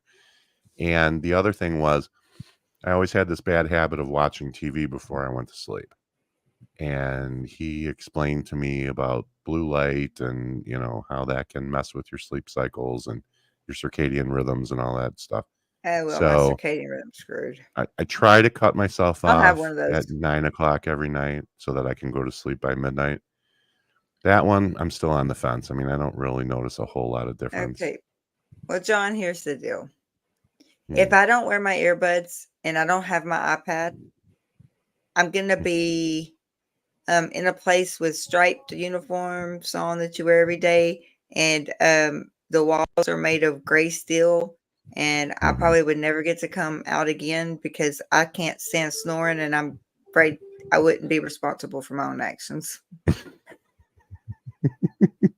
My wife and I can't even sleep in the same room. We sleep in separate bedrooms for years because I went from being a snorer to being diagnosed with I can't handle it. sleep apnea. Yeah. So now I wear a CPAP He does too, machine. but he won't. She says I sound like Darth Vader, and she can't sleep in the same room with me. So we sleep. How about in that? Mandy is on my behind, y'all. Hey, yeah, she really is. She says you need a spa day. I love you, Mandy. Listen, I sometimes do. How about separate bedrooms? Just sleeping in a separate room. Oh no, I have to be in that bed with him. Although we have a California, you're bullying me. I get bullied every day by my bullies here. Yeah, it breaks my heart that we have to sleep in separate rooms, but it's just we've got this huge king size bed, like a California king. He sleeps literally on this much. He turns on the side. And, I mean, it's That's like how if I I am push him, he's too. gonna fall off. I can do this and not touch him at all. All the way on my side. I'm like, dear Lord, why did we get such a huge bed? I mean, yeah, I'm not going to say Sophia, when did Sophia come in? So where's Sophia? I missed you. Hello, darling. What? And Indigo twins here. I've missed. I saw Indigo Max and Mandy and Blake. And I did not Blake see is Sophia. here. Man, we have missed a lot of. Oh man, we have, haven't we? Sophia is here. Tony. Yeah. All right. Mandy's not screwing around. I know. I'm seeing this. I'm telling you. Hey, Mandy, just swing down the coast and then pick me up, and then we have some forces. Come to Texas. We have numbers. Come to Texas. Yeah, shit, we could do that. Okay, so the circadian rhythm, I think I don't have that. Oh, Tampa B's doing that too. She says her and Ted sleep in different He is rooms. not something. Yeah. She sleeps in her own room all the time. I don't think you know what I there was a whole thing I heard on the radio. Someone was talking about yeah, Blake, I do. I use the CPAP. You know, do you sleep in different rooms? You're gonna melt. What does that mean about your relationship? I don't think it necessarily means anything bad about your relationship. I think sometimes that is what it needs to be, and if both parties agree on it, it's no problem there. Yeah, but I don't. I say Sophia was just going to sleep all ago. It breaks my heart to not sleep in the same room as my wife. It just seems weird. It feels like having a roommate, I might melt if I step a foot in Texas. Okay. Yeah, I feel the same way, Mandy. Absolutely. My wife is I was Phoenix. just talking to Sophia, and then she was going to bed. I'm like, she's back. My wife is in Phoenix visiting her mother right now, having the time of her life. They are both sunbirds. They love it. That 100-degree shit, you can have that. I love it. I don't want that. Once it gets 90, I get really crabby. I don't want to do anything. Well, you have that. Phoenix is dry. You got that real steamy stuff up in Detroit, don't you? Yeah, it gets so humid up here. Ugh, it's horrible. It's like Florida almost. Well, at least we don't have bugs as big as your head. What are you laughing at? Oh my gosh, and Aria's jumping in on this now. Closest to Keilah. Everyone wants to come along this caravan to bully. I like it. Keilah. We should rent a bus. Too. The Mental Health Matters Road Tour. Hey, that's a thing. And they're like, people are avoiding us on the road. They're like, what is with this man? What's going on with this? Oh man, I could see it. No, I can vision it. All the 60s flowers and peace signs and mental health matters. We have like positive affirmations on the side. Absolutely. Blake says I can big giant photos of your faces on the side of the bus. In the purple suits, yeah. I'm gonna start writing this shit down. To a channel near you. Just for good measure, we'll have some of Mandy's peen bones, like pictures of her peen bones. Not her peen bones. Sorry. I'll tell you about the peen bones. We're done with that. Okay, all right. Sorry. We had our fun. John is done. Blake says I can sometimes get really good sleep, but my dreams are always so disturbing. Wonder why that is. It wakes me up, but I ignore until I'm tired and fall asleep again. You know, Blake, I'm not going to psychoanalyze you here, but I will say sometimes, and I've heard this with people when I discuss and do more dream interpretation, if they are just disturbing dreams and if they're like repetitive in nature, like a theme, sometimes there's some kind of unconscious thing going on that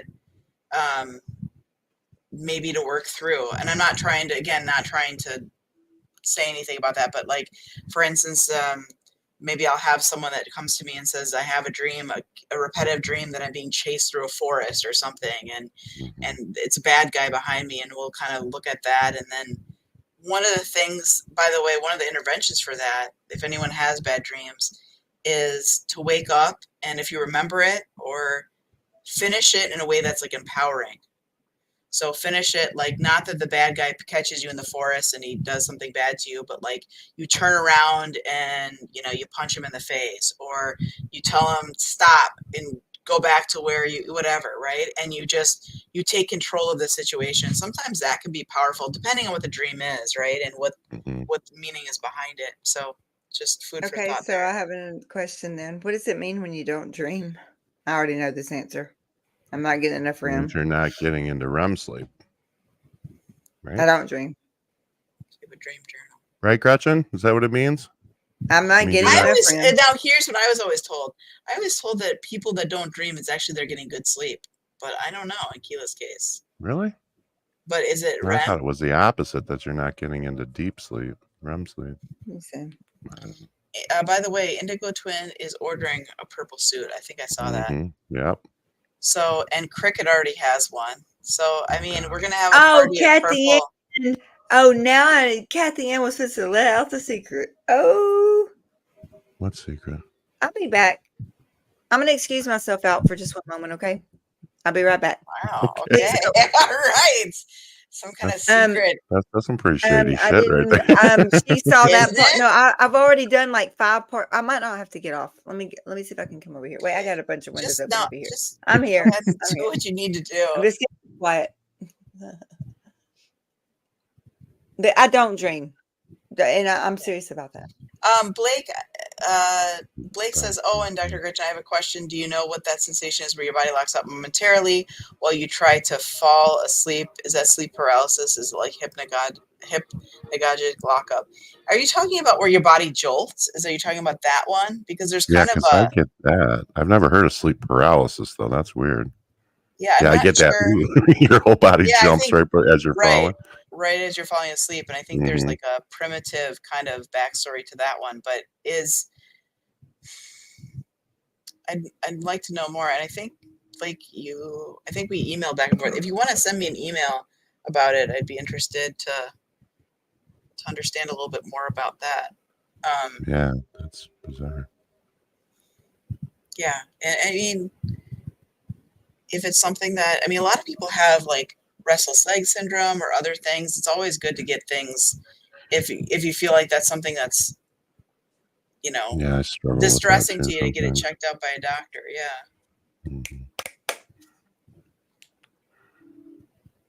Just I gotta show you. I have to. What? What is it? Oh my gosh. What, Keilah? Kathy Ann saw it before I did, and now I know what she's talking about because I've been working on this most of the day today, and I'm going to present. Was that cryptic message that she sent earlier? That was, and now I know what she was talking about because she texted me, but idea. my phone was not on. Okay, I'm going to. I'm confused. No, you won't be soon. That one. Oh, What is it? shut up. Yes, y'all. What's a All partner? right. I don't even know what partner program means. That means we are monetized. Nice. Yep, it's official now. We are part I thought of it was the official before, but it's official. Well, it's not I just official. turned till on. You see, it says turn on confirms your it. benefits. You can start earning. You can start content through channel memberships, super chats, super stickers, chats, all that. and the YouTube shopping. And I've got fourth wall ready to go. Get out your wallets, people. It's grifting time. Grifting By the time. way- We can say we're By the the way, grifter. this is a good opportunity because we had Now less when they call Keilah a grifter, they can actually They'll be have some tell- fact yeah, in now it. they can really call me that. But we were talking about that, not grifting. I'm just so but, happy. I'm just so happy. Yes. Mhm. Thank That's you, great news. Karen. Thank y'all, everybody. I'm so happy. That is great news. Congratulations, lady. You've earned it. Now, can I Y'all, turn off my? we've Can I all turn off done it. my We've extra all, YouTube? Can I turn off we've all my? been putting, but keep my going video because loop? Your Keep loop, going? yeah. Okay. Poor guy, he's exhausting. He's like burning hey, out a computer. I've had My 3 poor computers computer, going I can on. smell it at that night. Smoking. we still got to get to 4,000 though for All right. for the ads. All right. You got Oh, me thank till you, then. Indigo. Yeah, we got some cool. Thank you, Marie. Thank you, Tampa. Thank you, everybody. But guess what? Gretchen and I have had some cool ideas on merch. I was going to ask you about that about a week ago. I had some thoughts on that. The one. The first one has to be, you want to see my collection of peen bones? No, I think that should be Mandy's. We love you, Mandy. That's Mandy. Yeah, we don't want to take that for her. We should get They're ethically sourced. Thanks, Blake. Thanks, you want to see my box of deer carcasses? I was like, oh, okay. Well, that makes all the difference in the world. Thanks for telling me. Y'all are gonna make me fall. I'm gonna fall out of the chair laugh. I'm telling you. That's good. No, mine was something like, what was it gonna be? Something about like, I have strong something of. Oh God, something about like, what was it about like boundaries and stop reading the shirt or something? I don't know what it was. I got it. I've got them all on things about. There's some funny ones. Yeah, there's been some really good ones. I can't think of any off the top of my head, but there have been some. The late night ones are the best. When we do the late night chats, those are the best. Everybody's a little slap happy. Keilah usually hasn't had any sleep during day or night. Right. No, so what we were thinking about is using any kind of super chat or merch stuff. Obviously, to cover the costs of first to cover costs is whatever merch, that part, but cover the cost of doing the channel, StreamYard, etc., whatever else, and then the rest would be donated to charity. Yeah, and didn't you guys have a specific charity in mind? We're thinking of NAMI, and the National Alliance of the Mentally Ill, which is kind of an antiquated name, but anyway. But no, they do a lot of good programming, and they do a lot of free services. So that was one that we really both felt very comfortable with donating to. So Miss Sunrise Dawn, I'm pretty sure that's sleep apnea. So the one thing that chased my wife out of the room was she told me that she couldn't stand it anymore because I would just stop breathing in the middle of the night completely. So does he. And then wake up gasping. And his she lungs said, will go up and down. Like she said, I feel like he's no air. She says, I feel like you die 2 or 3 times a night, and I can't do it. That is sister, yeah. So that's what, and he scares me to death. He does. So I went and had a sleep study done, and sure enough, I ended up having it. So I've been wearing a CPAP for about 10 years now. It does help, but I still wake up. Is it something that, and I think I have to get tested for that too, sleep apnea. That's my doctor and my husband think that's what it's going on. But is it something you can eventually get over, or is always going to be with you? Like, in other words, I'm considerably like I've way more now than I've have, and I'm working on diet, it. exercise. I was going to say diet and exercise are huge. They say cardio, but he's so tired all the time, and he gets like, I slept from. It doesn't matter how long you sleep if you're not getting the quality sleep and oxygenating your body. Right. Exactly. Yeah, it affects everything. That was one of the big things that they told me. They said that people who are overweight are disproportionately more susceptible to it. And they've had a lot of patients over the years that, they lose, depending on how much weight you need to, how overweight you are, you lose that weight and it makes your heart rate go down. You get back into a normal sleep pattern, and eventually you can get taken off of it. Okay. I was curious about that. Yeah. Okay. Marie Rassico. John should read some soothing story and we can all listen to for getting to sleep, even the phone book. That would probably put me to sleep. Back to the phone book again. I think that's what the MHM After Hours was going to be, wasn't it? Just you reading the phone book? I'm just kidding. I kind of been betting that idea around. I actually started my own channel. It's called Healing Through Song. And it's kind of meant to piggyback off of what you guys are doing. Well, why isn't it in the? I didn't want to say anything until I had some content done and ready to go, and I actually want to bounce it off you guys too, because what I want to do is I want this to be, with all the toxicity going on YouTube and all the other spaces. I just think it's important. I love this channel so much because of what you guys have tried to do to make it a safe place. And I will continue to support that in any way I can. And what my channel is going to do is, if you guys have spent any amount of time on YouTube at all, you know that there are a lot of reaction channels out there. Yes. People who react to, TV shows, movies, music, whatever. So I myself feel, and a lot of the people in this community also feel, that music kind of gets us through life in a lot of ways. Okay, John. And you know me. Yes, I do. And I know Blake, and I know Kathy Ann, and myself, and so many people can relate to this. And Mandy. I thought, Mandy. And I thought, instead of just having a channel where I react to songs, why not have a channel where I can react with the people in the community, have people on who don't mind appearing on camera, or even if they don't, sending me songs that have gotten them through a tough time, or songs that inspire them. What's your fight song? What's your song that motivates you to clean the house? And go on with these people and not only react to the song itself, but to tell the story about what was that time in your life and why was this song so important to you.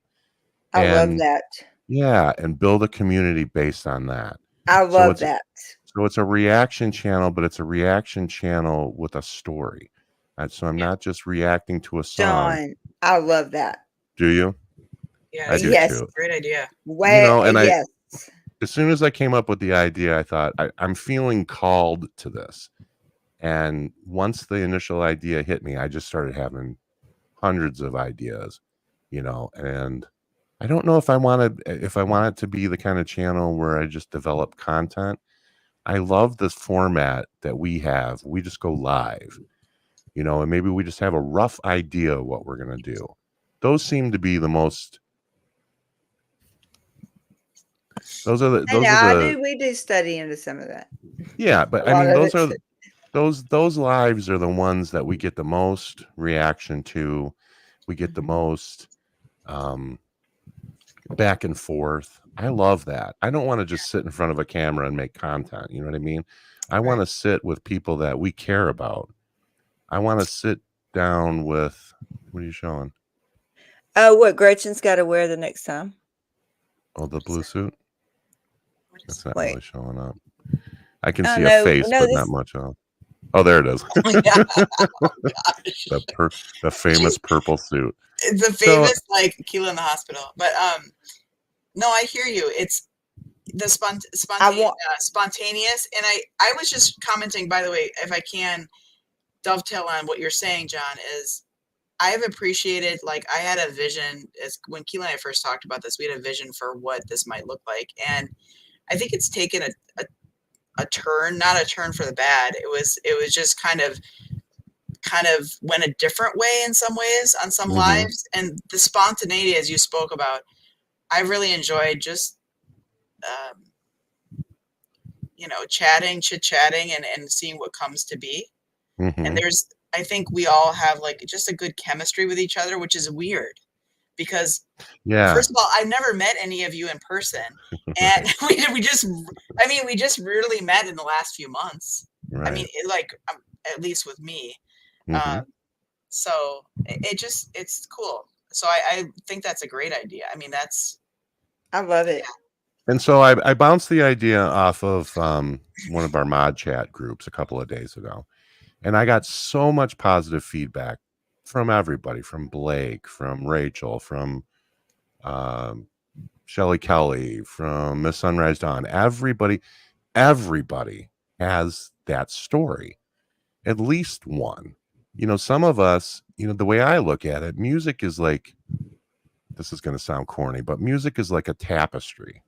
Your whole life, your whole life is woven into a tapestry, and every one of ours is unique to us. It's individual to us, to our life experiences, to the stories, the scrapbook of our life, I guess you could put it. And there's not a person on this planet that can't come up with one or two songs that speak to a specific moment, a snapshot in time in their lives that got them through a bad time or something like that. So in that respect, it's a lot like this channel, because I want it to be a safe space for people to come on and say, this song means so much to me because it got me through this horrible time in my life, or this became my fight song, and here's why. And I just think not only will it be an extension of this safe space, but it'll also give people another opportunity to, because I know that you guys want to do serious content, and obviously we're all here for it, but also at the same time, I want us to be able to, kind of cross over into, because I'm not a professional, so I can't speak to, psychological impacts or things like that. But music, I think, is the one thread that binds us all together. And I really think that there can be some amazing stories come out of that. And I'm really excited to do it. I want to say this before I have to go, and I'm gonna, I just have to go. I've got to go in there. But I'm gonna tell you, John, that I'm the vice president of the Global Country Music Association, and we give back to, we're 501. We give back to get, kid music programs going in schools, things like that. And then we are directly related to, we're in the study, we're help funding the study that relates Alzheimer's and dementia to music. And everything that we have found out so far, anyone that, suffers from the worst, I'm going to tell you, it's the worst disease known to man to me, because you're dead, but you're just not dead. I mean, I hate to say that. That disease is like, it rips my heart out. I have to watch it every single day. And, but they can forget everybody they ever knew, their kids, their husband. But do you know what they don't forget? They don't forget the song lyrics ever. Right. So there's something very powerful. There is something to be said for that. Yeah, absolutely. Yeah. So. Okay, so I'm gonna back myself out. I've got to go run in here. I got to finish setting this up. The next time we're on. I think that's a good place to end, though, with that. Yeah, I do too. Okay, John. In any way that I can help or be of support to the channel, anything, John. Well, I expect you both to be on at some point, either together or individually. Night, Absolutely. Tony. You got No, stories we to will tell. be Don't tell me you don't. anything you need. And I go to sleep. I fall to sleep to playlists and stuff. That's what I mean. Because if I don't have something playing in here and I hear sucking in the walls, something to drown out the noise. Yeah, I know. Mm. The good news is I'm at a point. I'm at a good point in my life where I'll turn on some like 90s hip hop and I'll be jamming in the car, and my son's in the car with me, and he gets so like that stage. I'm like, I don't care. I'm still jamming. Here, I'm gonna pimp myself out for 1 second. Here, I got. Wow. Yes, please do. The channel is called Healing Through Song. I have an introductory video up there. It's just basically, a 40-second little clip just to tell you what we're all about. But I will. I want proof, video proof you slept or it didn't happen. Oh, that's funny. So I'm hoping to get everything up and running here pretty soon, and I'll get a schedule of guests together. And please. Yeah, absolutely, I will. John, I'm so excited about this. This is going to be great. I am too. I've been hesitant to do YouTube-y stuff because I'm trying to help all my friends out. But now that you guys are monetized, I think it's time for you to fly. Right. You got your wings. I mean, I gave you roots. We got our wings. That's what he's saying. That's right. Now you got to help me get mine. Let's see. All right, well, guys. Let me just show people before they leave so they can understand something really. And I appreciate everyone's support and supporting our channel. And I hope, hopefully we can get on to the next phase. Yeah, I'm here to support Mandy's, Miss Sunrise Dawn, your new channel, John. Anyone. A lot of good people with channels. Yep, we've got a hell of a community now, and I love this community. I love everybody in it. I'm so happy. I'm so happy. I'm so happy. So over the last 7 days, I've had an average of 4 hours and 42 minutes of sleep. Good. Yeah. Can we see what my REM sleep was? Because I think that's why I don't dream. Yeah, you're probably like in a quick, like superficial nap stage. Let's see. 4 hours. Thank you, Tony. I appreciate you. I appreciate the kind words, and for everyone. So I've had an average for this week. I've had an average REM of 54 minutes for the whole week. Yeah, exactly, Blake. Keilah, what? I don't know if I did that justice, Blake. Keilah. Yeah, I know this goes straight to my doctor every night. Lovely, sweetie. I mean, every morning she gets an email. We need a whole. I like. It's funny because each one of these that we do, it's like, oh, I could do a whole nother thing on adult ADHD, or we could do a whole nother thing on just sleep hygiene, for goodness sake, and just feature Keilah. Yeah, absolutely. Keilah's on the poster like this. Hey, John, I just want to ask you something though about your channel. Did your wife co-sign off on that? Did she sign off on that because you got these projects in the house? She doesn't know yet. She's still in Phoenix. No. She'll be home Saturday. She'll find out. You're gonna ask for forgiveness, not ask for permission. Is that how it rolls? That's my. Hey, that's my. That's me. It's my mantra. Well, she won't ever know. It's just on YouTube now. I haven't even discussed it with her, and I think she'll think it's a great idea. I'm sure she will. That's one thing we actually have in common is music. She doesn't like the same musics that I do. She's more of a pop princess. She likes the music she grew up with as a teenager. Yeah. But that's okay. I like a lot of that too. Yeah.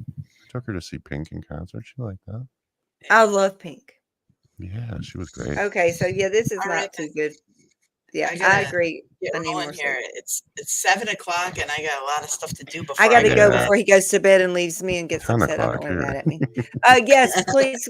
And I figured out how to room raid. Now I can't remember how I did it. Declare Dave is on. I figured out how to send the channel over there. I did it the other day, but now I can't remember what I did. You'll have to tell me. If we just put the link in the chat for who on a room raid, that's.